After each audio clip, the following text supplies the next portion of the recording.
Dan malam ini kita akan membahas tentang qasasul Quran, kisah-kisah Al-Quran, di mana kita akan membahas malam ini cerita tentang kaum Saba. Bicara tentang kaum Saba artinya kita bicara tentang keajaiban dunia.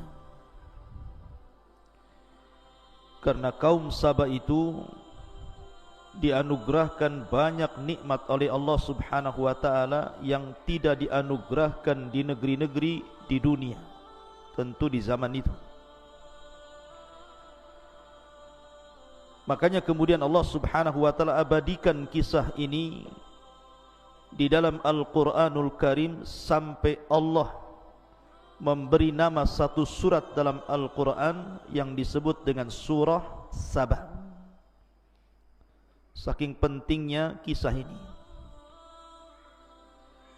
Dan kisah ini diceritakan oleh Allah Subhanahu wa taala dalam surah Saba itu sendiri, mulai daripada ayat 15 sampai ayat 19. Bagaimana kisahnya? Nanti saya bacakan ayatnya, kemudian kita jelaskan. Namun sebelumnya kita akan berkenalan dulu siapa Saba itu, sampai negerinya disebut negeri Saba. Dahulu di Yaman, tepatnya di Son'a, ada seorang raja namanya Amir. Ada yang mengatakan namanya Abdus Syamsi. Lah Abdus Syamsi ini ataupun Amir nama lain daripada Saba. Dialah yang menguasai Son'a dari kabilah Qahtan. Kemudian setelah berdirinya sebuah bendungan, mungkin bahasa kitanya irigasi, di daerah Ma'rib, tempat saya belajar di sana, maka mulailah kemudian Ma'rib dijadikan ibu kota kala itu oleh Raja Saba yang namanya Abdus Syamsi ataupun Amir ini. Makanya Ma'rib dikenal sampai hari ini dengan bendungannya itu. Bahkan sewaktu saya belajar di satu tempat namanya Bene Dobian, di belakang markas itu, kayak kita di sini pesantren di sini, di belakangnya itu pas ada sungai namanya Sail Arim namanya, yang nanti disebutkan dalam Al-Quran. Jadi kalau seandainya Sad Ma'rib itu, artinya bendungan Ma'rib itu dibuka, kemudian airnya melimpah, itu seperti banjir besar itu. Jadi jalan raya jadi sungai. Nanti kalau ditutup lagi bendungan itu, kemudian airnya surut, maka membuat genangan-genangan di tempat-tempat yang agak rendah. Nanti di situ banyak ikan di situ.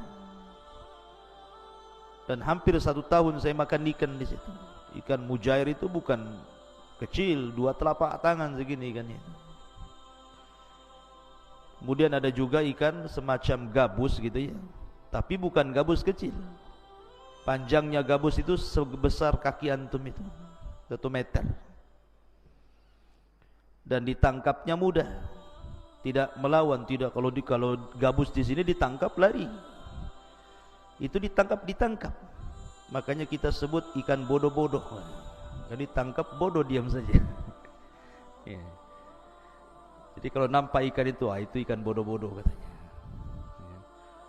Artinya bahwa kisah ini terjadi di satu daerah di Jazirah Arab, tepatnya di Yaman, lebih tepat lagi di Ma'rib. Kisah ini terjadi di Ma'rib karena ada puing-puing bekas kerajaan Ratu Balqis itu masih ada. Dijadikan monumen di situ, banyak wisatawan yang datang melihat bekas reruntuhan dari kerajaan Sabah Ratu Balqis di situ. Walaupun memang ada terjadi perselisihan tentang masalah letak di mana Sabah itu sebenarnya, tetapi yang masyhur dari ulama-ulama sejarah dan ahli tafsir bahwa Sabah itu letaknya di Jazirah Arab, atau lebih tepat lagi di Yaman, atau lebih khusus lagi di Ma'rib. Tetapi ada juga yang mengatakan bahwa Sabah itu ada di Ethiopia sana. Tapi ini tidak masyhur pendapat ini. Pendapat yang masyhur adalah letaknya di Ma'rib Yaman. Ma'asyiral muslimin yang dimuliakan Allah Azza wa Jalla, baik kita akan baca ayatnya, kemudian kita kisahkan. Menarik kisah ini sebenarnya. Allah Subhanahu wa taala berfirman dalam surah As-Saba ayat 15 dan seterusnya, laqad kana li saba'in fi maskanihim ayah. Sungguh bagi kaum Sabah itu ada tanda-tanda kuasa Allah. Ya, karena Sabah satu di antara keajaiban dunia, negeri yang sangat diberkahi kala itu, membuat negeri-negeri di luar Yaman cemburu dengan negeri Sabah itu. Kemudian Allah mengatakan jannatani an yaminin wa shimal. Di tempat kediaman mereka ada dua buah kebun di sebelah kiri dan juga sebelah kanan. Kemudian Allah mengatakan kulu mir rizqi rabbikum washkurulah baldatun thayyibatun wa rabbun ghafur. Makanlah olehmu rizki yang dianugerahkan Rabbmu dan bersyukurlah. Adalah negeri yang baik dan memiliki Rabb yang maha pengampun. Fa'aradu, mereka pun berpaling. Fa'arsalna alaihim sailal arim. Setelah mereka berpaling, maka Allah Subhanahu wa ta'ala datangkan banjir yang sangat besar meluluhlantakkan negeri Sabah. Wa baddalnahum bi jannataihim jannataini dhawatai ukulin khamtin wa athlin wa syai'in min sidrin qalil. Kemudian kebun yang tadinya indah, rindang dan begitu seterusnya, kami ganti kedua kebun itu dengan kedua kebun yang ditumbuhi pohon-pohon yang pahit dari pohon asal, kemudian juga pohon sider. Jadi di situ ada pohon pahit namanya khamtin, kemudian pohon asal, kemudian pohon sider. Nanti kita jelaskan tiga pohon ini. Kemudian Allah mengatakan dzalika jazainahum bima kafaru wa hal nujazi illal kafur. Allah mengatakan demikianlah kami berikan balasan kepada mereka karena kekafiran mereka, dan kami tidak menjatuhkan azab melainkan hanya kepada orang-orang kafir. Ikhwatu fiddin muliakan Allah Subhanahu wa taala. Kita akan ceritakan sebab nuzulnya dulu ya. Jadi sebab nuzul ayat ini, asbab nuzul ayat ini, Nabi SAW menceritakan tentang kisah kaum Sabah ini kepada orang-orang Quraisy. Kenapa Nabi SAW menceritakan kisah ini kepada orang-orang Quraisy? Karena Allah Subhanahu wa taala sudah banyak memberikan nikmat kepada orang-orang Quraisy itu. Pertama, Quraisy itu memiliki Baitullah Al-Haram. Di situ ada Ka'bah yang dimuliakan sejak zaman Ibrahim. Kemudian yang kedua, Allah amankan negerinya. Karena setelah peristiwa Abrahatul Asram yang menyerang Ka'bah kemudian diazab oleh burung ababil, maka kabar tentang azabnya Abraha ini kemana-mana. Sehingga kalau ada orang-orang Mekah keluar, baik ke Yaman ataupun ke Syam, dalam perjalanan mereka aman, tidak berani ada orang ganggu, takut diserang burung ababil. Kemudian juga mereka diberikan rizki yang melimpah. Makanya Allah Subhanahu wa taala abadikan nikmat orang-orang Quraisy ini dengan firman-Nya, li ila fi Quraisyin ila fihim rihlatash syita'i was-saif falyabudu rabb hadzal bait alladzi at'amahum min ju'i wa amanahum min khauf. At'amahum min ju', mereka aman dari kelaparan seperti kaum Sabah, dan mereka diberikan keamanan dari rasa takut seperti kaum Sabah. Artinya Nabi SAW seolah-olah ingin mengatakan, kalau nikmat Allah yang Allah anugerahkan kepada kalian tidak ingin hilang kepada kalian, bersyukurlah kalian. Dengan cara apa? Falyabudu rabb hadzal bait, sembah Rabb pemilik Ka'bah ini. Maka Nabi SAW mengingatkan tentang kaum Sabah ini agar orang-orang Quraisy itu jangan kufur nikmat. Lalu seperti apa nikmat yang Allah anugerahkan kepada kaum Sabah itu? Sampai Allah abadikan ceritanya dalam Al-Quran. Ma'asyiral muslimin yang dimuliakan Allah Azza wa Jalla, sebelum kita ceritakan nikmat mereka, saya akan sebutkan satu hadis tentang kisah Sabah ini dari Nabi SAW. Hadis ini dari Abdullah bin Abbas radhiyallahu anhuma. Inna rajulan sa'alan Nabi SAW anis Sabah. Jadi ada orang laki-laki datang kepada Rasul bertanya tentang Sabah. Ma huwa Sabah itu? Arajulun am imra'atun am ardun? Sabah itu apa wahai Rasul? Apakah dia seorang laki-laki? Apakah dia seorang perempuan? Apakah dia berbentuk tanah? Sabah itu apa sih sebenarnya? Maka Nabi SAW mengatakan, bal huwa rajul. Sabah itu seorang laki-laki, seorang raja. Walada asyratan, memiliki 10 anak.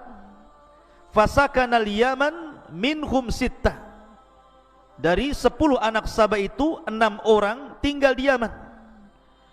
Kemudian wabisyami minhum arbah, adapun yang 4 tinggal di Syam. Siapa anak-anak Sabah yang tinggal di Yaman itu? Pertama Madhaj, yang kedua Kandah, yang ketiga Al-Azdu, yang keempat Asy'ariyun. Nah, makanya nanti ada kabilah Asy'ariyun di antara sahabat Nabi SAW. Nah, coba dibenerin ini. Kalau suaranya bagus ya, nggak apa-apa kalau suaranya bagus. Cuman gambarnya saja kan nggak ada. Taib, tak apa-apa. Jadi, atau coba kabelnya dicopkan itu, mungkin kurang masuk gitu. Coba kabelnya.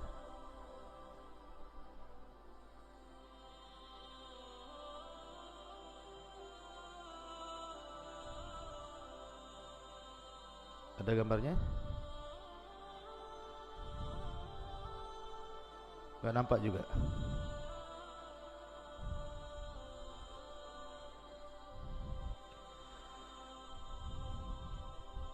Taib, tak apa-apa lah kalau nggak ada gambar, yang penting suaranya ada. Kita ulangi bahwa orang-orang Sabaiyah ini, orang-orang yang dari keturunan Sabah yang 6 yang tinggal di Yaman, namanya Madhaj, kemudian Kandah, kemudian Al-Azdu, kemudian Asy'ariyun, kemudian Anmar, dan yang terakhir Khimyar. Nanti semua jadi kabilah nih. Makanya di antara sahabat itu ada namanya Abu Musa Al-Asy'ari, karena salah satu putra Sabah itu namanya Asy'ariyun, tinggal di Yaman, nanti jadi kabilah. Kemudian Himyar, makanya ada kabilah namanya Al-Himyari. Ketika kita bicara tentang siapa? Orang Yahudi yang pura-pura masuk Islam di zaman Utsman, namanya siapa? Abdullah ibnu Sabah As-San'ani, Al-Himyari. Nanti jadi kabilah-kabilah itu. Adapun yang 4 di Syam namanya Lakhmun, Judhamun, Amilatun dan Ghassan. Ini semua anak-anak dari Saba itu. Jadi cerita Saba juga dikisahkan dalam hadis Nabi sallallahu alaihi wasallam. Taib. Ketika Allah Subhanahu wa taala berfirman di sini, laqad kana li saba'in fi maskanihim ayah. Sungguh bagi kaum Saba itu ada tanda-tanda kuasa Allah Subhanahu wa taala. Jannatani an yaminin wa shimal, kulu min rizqi rabbikum washkurulah, baldatun thayyibatun wa rabbun ghafur. Di mana negeri Saba itu diapit dengan 2 kebun dari sebelah kanan dan sebelah kiri, dan kebun itu penuh dengan buah-buahan, penuh dengan makanan, kemudian air yang mengalir yang tanpa mereka harus bercapek-capek menyiramnya. Kemudian Allah mengatakan, makanlah dari rizki Rabb kalian, bersyukurlah karena negeri Saba adalah baldatun thayyibatun, negeri yang sangat baik, wa rabbun ghafur, dan Rabb yang maha pengampun. Ikhwan yang dimuliakan Allah Azza wa Jalla. Jadi ada yang mengatakan peristiwa kaum Saba ini terjadi sebelum Nabi Sulaiman datang dan mendakwahi Ratu Balqis. Ada juga yang mengatakan peristiwanya setelahnya. Wallahu alam, karena Al-Quran itu ada ihtimal, ada kemungkinan-kemungkinan. Tapi yang jelas bahwa gambaran negeri Saba ini, ikhwan, digambarkan oleh para ulama. Apa saja nikmat yang Allah anugerahkan kepada mereka? Pertama, ja'alallahu hawa'an naqiyah. Allah jadikan negeri Saba itu memiliki hawa yang sangat bersih, udara yang tidak pernah tercemar. Bahkan udara itu bisa membunuh kuman-kuman. Jadi kalau ada orang datang dari negeri orang masuk ke negeri Saba, umpamanya kepalanya banyak kutunya gitu ya, maka masuk ke negeri Saba itu mati tuh kutu-kutunya itu, nggak perlu disampo lagi. Kalau ke Jabal Uhud terbalik ya, dari rumah tak ada kutu, masuk ke Jabal Uhud banyak kutu pula. Nah itu antum tidur sama bantal orang yang ada kutunya, merayap dia masuk ke rambut antum pula. Jadi negeri Saba itu diberikan hawa yang sangat bersih, dan itu digambarkan oleh Al-Imam Ibnu Jauzi rahimahullahu taala di dalam kitabnya Zadul Masir. Apa kata beliau? Wa yamurrul gharib bibaldatihim wa fi thiyabihil kummal fayamutul kummal litibi hawaiha, katanya. Ya, kata Ibnu Jauzi, kalau ada orang asing masuk ke negeri Saba itu, kemudian di bajunya itu mungkin ada semacam kutu. Antum tahu kan kutu yang di baju itu? Kalau antum zaman dulu lah, kalau sekarang mungkin tidak ada ya. Biasanya ada di kasur-kasur itu. Kalau orang Jawa Barat bilangnya tumbila namanya. Tahu yang di kasur-kasur yang suka gigit ngambil darah itu? Makanya orang dulu biasanya kalau kasur itu dikeluarkan, dijemur tuh. Kadang-kadang disemprot baygon gitu. Tapi sekarang sudah nggak ada lagi itu. Sudah punah gitu ya.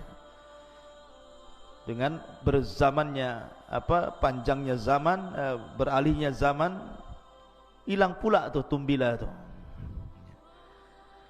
Jadi kalau seandainya seseorang itu pakai baju kemudian ada kutunya gitu ya, masuk ke negeri Saba, mati tuh kutu itu. Kenapa? Litibi hawaiha, karena saking bagusnya, saking jernihnya, saking bersihnya hawanya itu. Ini satu kenikmatan yang Allah berikan. Yang kedua, barakallahu fi amwalihim wa ma'ashihim. Allah berkahi hartanya. Orang-orang Saba itu tidak ada miskin, semua kaya, nggak ada cerita kelaparan itu, semua kaya. Makanya kenapa negeri Saba itu luar biasa, tidak ada kejahatan, karena tidak ada pencurian, tidak ada perampokan, Mau ngerampok apa? Semua kaya. Karena sebab merampok itu gara-gara kemiskinan kan itu ya. Semua kaya. Allah berkahi betul kehidupan mereka dan harta mereka. Semakin hari semakin kaya, semakin kaya.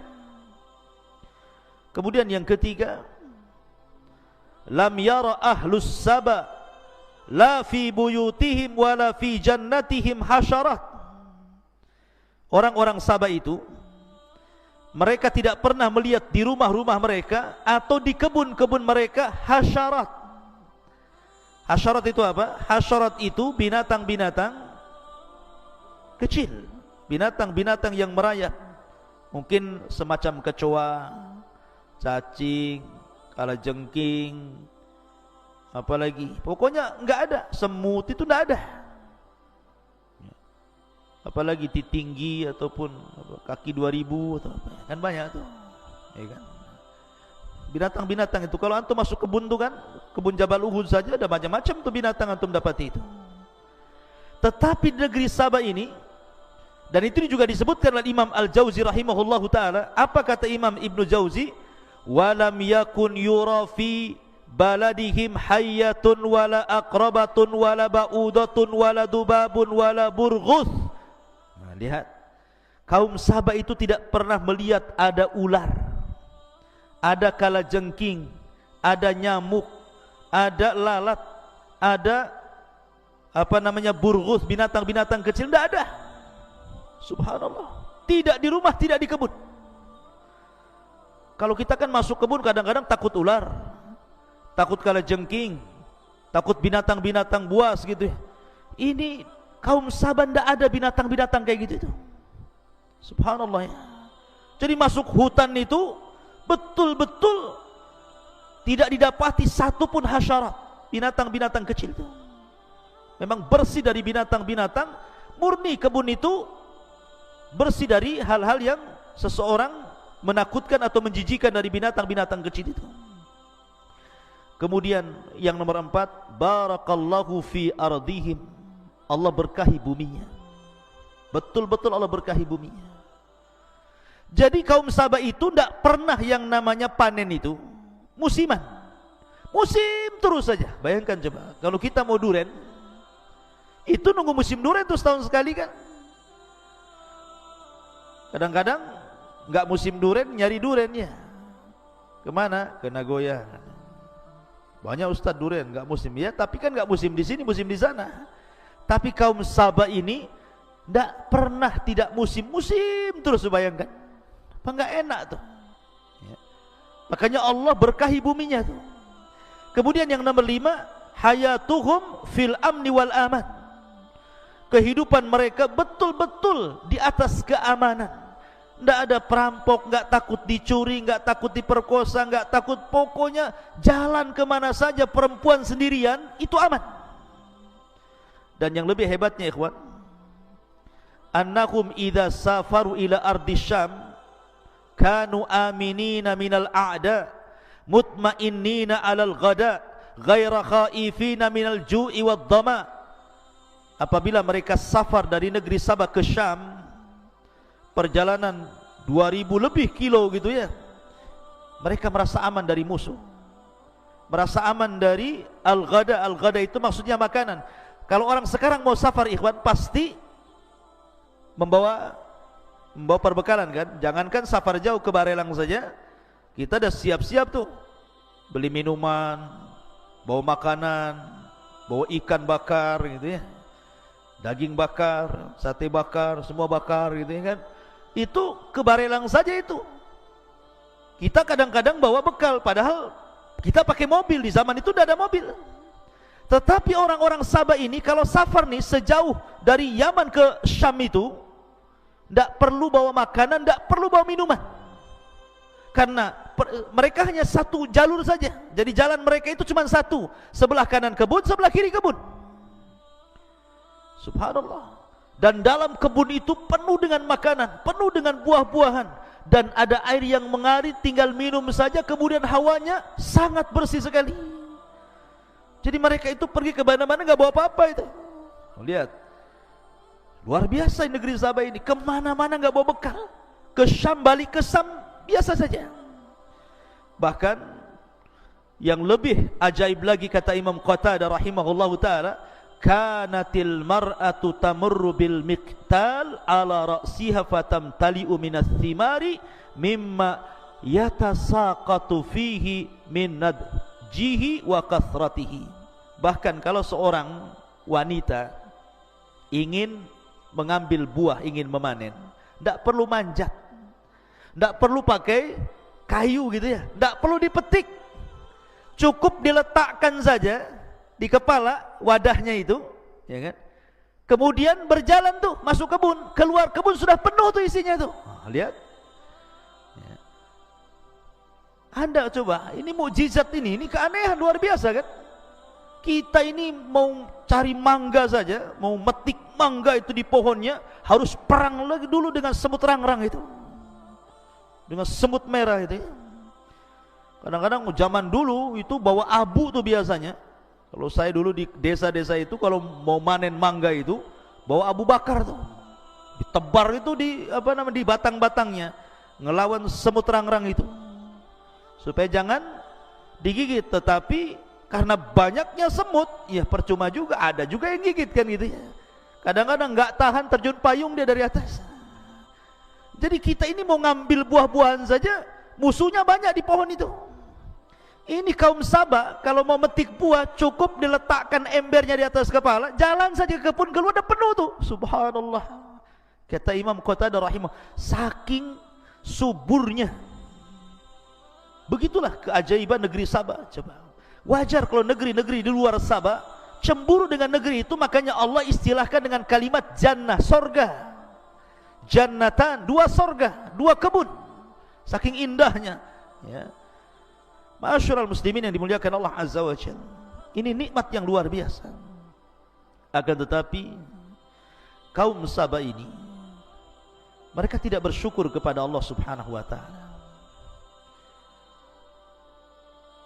Ketika Allah Subhanahu wa taala anugerahkan nikmat itu karena mereka mentauhidkan Allah. Tetapi lambat laun tauhid mereka luntur. Lambat laun akhirnya mereka al-ghaflatu an syukrillah ala ni'amihi. Jadi mereka itu lalai akan mensyukuri nikmat Allah Subhanahu wa taala. Jadi saking enaknya sudah hidup enak gitu ya. Nyaman, enak, tentram, lupa dia sama Allah Azza wa Jalla. Makanya Allah mengatakan apa? Kalla innal insana la yatgha an ra'ahu istaghna. Terkadang manusia mudah melampau ketika Allah bentangkan kekayaan kepadanya. Makanya Rasul dalam khutbah terakhir sebelum wafatnya, apa kata Rasul? Mal faqra ahsya alaikum. Bukanlah ketakutan yang bukanlah kefakiran yang aku takutkan kepada kalian. Walakin ahsya an tubsatad dunya kama busitat ala man kana qablakum fatanafasuha kama tanafasal ladina min qablikum fatuhlikakum kama ahlakathum. Tetapi yang aku takutkan, kata Rasul, kalau dibentangkan dunia kepada kalian, kalian berlomba-lomba mengejar dunia meninggalkan akhirat, kemudian Allah hancurkan kalian sebagaimana umat dulu Allah hancurkan karena itu. Jadi sebab pertama ketika sebelum azab diturunkan kepada mereka adalah al-ghaflatu an syukrillah, lalai untuk bersyukur akan nikmat Allah Azza wa Jalla. Yang kedua, a'radu an atba'il anbiya, mereka mulai berpaling dari mengikuti para nabi. Padahal kaum Sabah itu diutus nabi banyak sekali, tetapi sebagaimana fitrah dakwah para nabi selalu didustakan, maka sedikit-sedikit mereka pun tidak mendengar wejangan para nabi, akhirnya kufur. Kemudian mereka berubah, yang tadinya mentauhidkan Allah, belakangan mereka menyembah kawakib, menyembah bintang, menyembah bulan, menyembah matahari. Makanya ketika Hudhud kemudian terbang, kemudian melihat kerajaan Balqis, apa kata Hudhud? Inna wajadna, sungguhnya kami dapati Balqis dan kaumnya ya'buduna syamsa min dunillah, gitu, menyembah matahari dari selain Allah. Jadi mereka mulai menyembah bintang, menyembah matahari dan bulan. Kemudian juga mulailah mereka jauh dari ketaatan kepada Allah Azza wa Jal. Kemudian yang paling parah, mulai sombong mereka. Sombong. Padahal Allah Subhanahu wa Ta'ala sudah berikan nikmat kepada mereka. Mereka sombong. Sebab itulah Allah Subhanahu wa Ta'ala azab mereka. Bagaimana azabnya? Allah katakan fa'aradu. Mereka pun berpaling. Setelah mereka berpaling, fa'arsalna alaihim, kami utus kepada mereka sailal arim. Sail itu artinya banjir. Arim itu artinya besar. Ada juga yang mengatakan arim di sini, ada beberapa penafsiran para ulama, apa yang disebut dengan kalimat arim dalam Al-Qur'an. Pertama, ada yang mentafsirkan arim di sini artinya bendungan. Jadi banjir dari bendungan itu. Ada juga yang mengatakan arim itu air yang ditampung dalam bendungan. Ada juga yang mengatakan arim itu artinya air yang sangat besar. Ada juga yang mengatakan arim itu artinya nama lembah yang dibendung itu. Ada juga yang mengatakan bahwa arim itu artinya tikus yang sangat besar, sebesar kucing, dan menggerogoti bendungannya. Gini ikhwan, jadi sebelum negeri Sabah ini diberikan nikmat, air bagi mereka itu mahal. Terkadang mereka berperang gara-gara air, memperebutkan air itu gara-gara air itu. Maka kabilah-kabilah di Sabah itu mereka berperang untuk mendapatkan air. Akhirnya kemudian mereka datang kepada Ratu Balqis, menceritakan tentang kesusahan mereka dari air itu. Maka dalam riwayat, oleh Ratu Balqis inilah dibuatkan semacam bendungan di antara dua bukit besar. Jadi ada dua gunung, disitulah dibuat bendungan. Namanya bendungan dulu kan beda dengan bendungan sekarang. Bendungan sekarang kan pakai batu, pakai macam-macam gitu ya. Nggak mungkin digerogoti tikus. Kalau bendungan dulu itu kan pakai kayu gitu ya, dijajar-jajar gitu ya.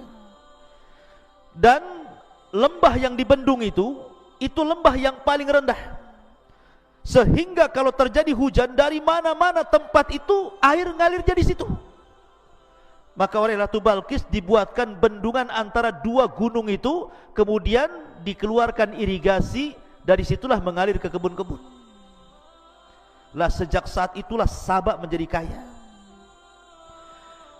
Ketika mereka kaya kemudian kufur, dari sinilah kemudian Allah Subhanahu wa Ta'ala mengutus tentaranya berupa seekor tikus yang besarnya sebesar kucing.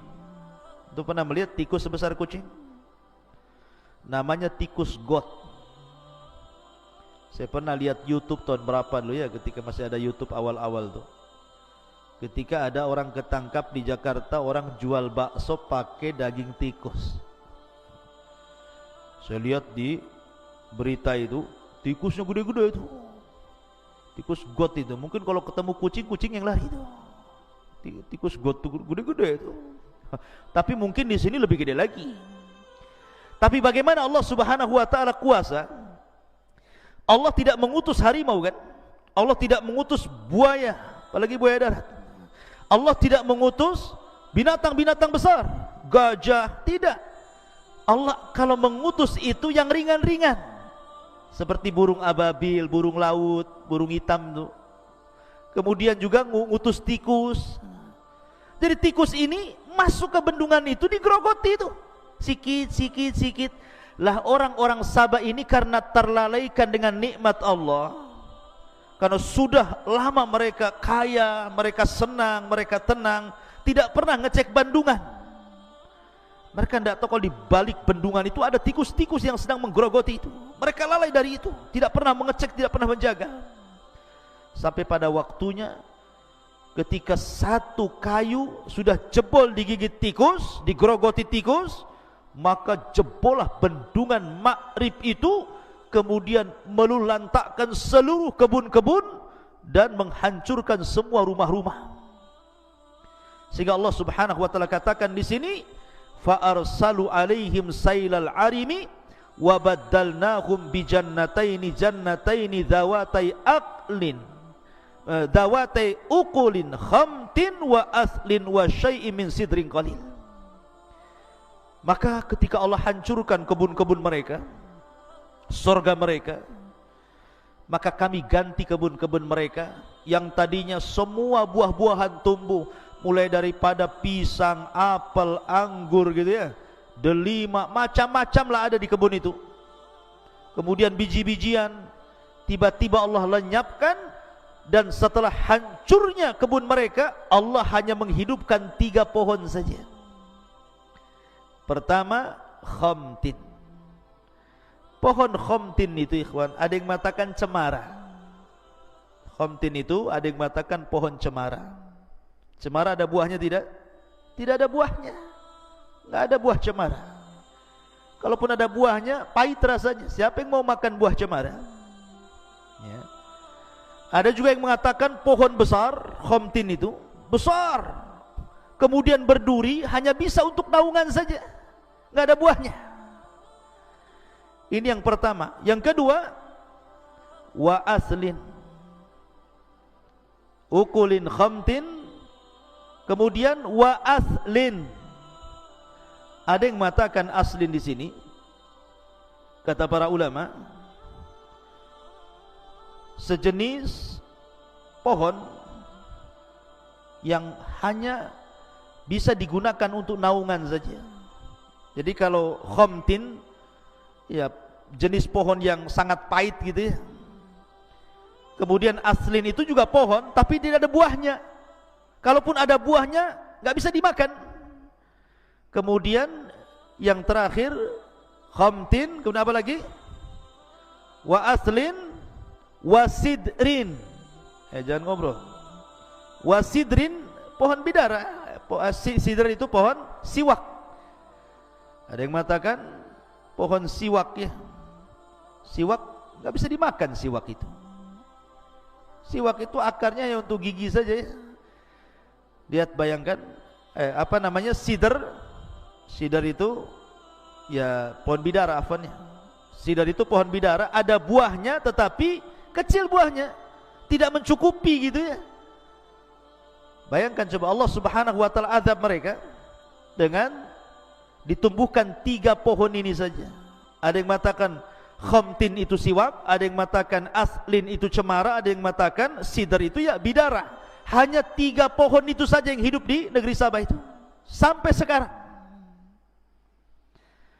Kecuali mungkin orang yang ingin bertani gitu ya, padang pasir disulap menjadi sawah gitu. Kayak waktu saya di Ma'arif juga gitu, ada padang pasir itu dalam setahun bulan-bulan tertentu nanti jadi sawah, dikelola untuk gandum, padi lah kalau bahasa kitanya ya. Ada juga pohon jeruk gitu ya. Di Ma'arif itu banyak jeruk ya. Tetapi kalau kita melihat sejarah ini, bagaimana Allah Subhanahu wa taala memberikan nikmat, akhirnya Allah hancurkan, kemudian Allah sisakan hanya 3 pohon ini saja, sehingga Allah mengatakan dzalika jazainahum bima kafaru wa hal nujazi illal kafur. Demikianlah kami beri balasan kepada mereka karena kekafiran mereka, dan kami tidak menjatuhkan azab melainkan kepada orang-orang kafir. Lihat bagaimana Allah Subhanahu wa taala mengadab mereka. Kemudian juga Allah Subhanahu wa taala lanjutkan pada ayat 18-nya. Wa ja'alna bainahum wa bainal qura allati barakna fiha quran zahiratan wa qaddarna fiha as-sayra siru fiha layaliya wa ayyaman aminin. Dan kami jadikan antara mereka penduduk Sabah itu dan negeri-negeri yang kami berkahi, Syam, beberapa negeri yang berdekatan, dan kami tetapkan antara negeri-negeri itu jarak-jarak perjalanan. Kata Allah, berjalanlah kamu di negeri-negeri itu pada malam dan siang hari dengan aman. Faqalu, dan mereka mengatakan, Rabbana ba'id baina asfarina wa zalamu anfusahum faja'alnahum ahaditha wa mazzaqnahum kulla mumazzakin inna fi dzalika laayatin likulli sabarin syakur. Maka mereka berkata, ya Tuhan kami, jauhkanlah jarak perjalanan kami. Dan berarti mereka menzalimi diri mereka sendiri, maka kami jadikan mereka bahan pembicaraan dan kami hancurkan mereka sehancur-hancurnya. Sungguh pada yang demikian itu benar-benar terdapat tanda-tanda kuasa Allah bagi setiap orang yang sabar dan bersyukur. Begini maksudnya, ikhwan. Tadi saya sudah jelaskan, orang-orang Sabah ini mereka suka safar ke Syam. Dan dari Sabah ke Syam itu kiri kanannya kebun-kebun tadi. Jadi kalau mereka safar pakai unta, pakai kuda, jalan kaki, karena kiri kanannya banyak kebun, kayaknya kok ke Syam itu dekat gitu, tidak perlu bawa bekal. Jadi mereka menginginkan kalau bisa, ya Rabb, Syam itu dijauhkanlah dari kami, biar safar kami lebih jauh lagi, biar sekali-kali kami safar itu bawa perbekalan katanya. Kurang ajar enggak tuh? Sudah dikasih nikmat, mau dijauhkan lagi Syam itu supaya jalannya jauh, sekali-kali kami jalan bawa bekal katanya. Persis seperti perkataan Bani Israel yang Allah Subhanahu wa taala berikan manna was salwa. Manna dan salwa, manna itu semacam makanan daging burung, salwa itu semacam madu, minuman. Mereka ketika makan manna dan salwa itu kan tidak harus bekerja, sudah ada di situ. Mau makan pagi, mau makan siang, mau makan malam, sudah ada, karena manna was salwa itu makan dari langit. Sudah diberikan makanan enak, mereka mengatakan kepada Musa, ya Musa, kami sudah bosan manna dan salwa ini. Kalau bisa carilah makanan yang ya bawang-bawang, sayur-sayur, mimbak liha wa kithaiha wa fumiha wa adasiha wa basoliha. Kalau bisa yang pakai bawang lah, bawang putih, bawang merah, biji-biji. Dikasih makan enak, mau makan yang enggak enak. Lah kaum Sabah ini sama gitu. Dikasih perjalanan yang dekat gitu ya, dari Sabah ke Syam itu sudah enak, pergi kemana aman, mau siang mau malam. Bahkan seandainya ada seorang wanita 10 hari safar, tidak ada yang berani ganggu dia, saking amannya. Dan tidak perlu bawa bekal, pulang pergi, pokoknya nggak perlu bawa dompet. Tapi mereka mengatakan, ya Rabb, kami bosan, ya, kami maunya Syam itu kalau bisa dijauhkanlah dari kami, biar kami kalau pergi itu bawa bekal katanya. Nah, sebab itulah maka Allah Subhanahu wa taala hancurkan mereka. Dan setelah kehancuran itu, faja'alnahum ahadis, mereka pun dibicarakan orang satu dunia, bahkan dibicarakan Al-Quran sendiri. Wa mazzaqnahum kulla mumazzaq, kami cerai beraikan mereka. Akhirnya setelah tragedi banjir ini, orang-orang Sabah itu ada yang ke Persia, ada yang ke Jazirah Arab, ke Yathrib, ada yang ke Mekah, ada yang ke Ethiopia, ada yang kemana-mana mereka mencar. Salah satunya adalah Amr ibn Amir. Amr ibn Amir itu dari Sabah akhirnya hijrah ke Yathrib, yang kemudian belakangan menjadi kakek buyutnya dua kabilah, Khazraj dan Aus, yang belakangan setelah Rasul datang ke Madinah, dua kabilah itu disebut Ansar. Orang-orang Ansar, orang-orang Ansar dari keturunan Amr ibnu Amir. Lah Amr ibn Amir ini salah satunya adalah orang yang terkena korban azab pecahnya bendungan Ma'rib, kemudian melantakkan negeri Sabah, maka dia hijrah ke Yathrib, kemudian beranak pinak, jadilah dua kabilah namanya Khazraj dan Aus. Belakangan Khazraj dan Aus itu jadi sahabat Nabi SAW dari kalangan Ansar. Makanya Allah mengatakan, inna fi dzalika laayatin likulli sabarin syakur.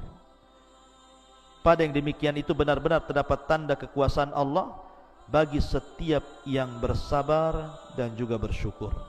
Wallahu a'lam bishawab. Ini diantara kisah negeri Sabah dalam Al-Quran.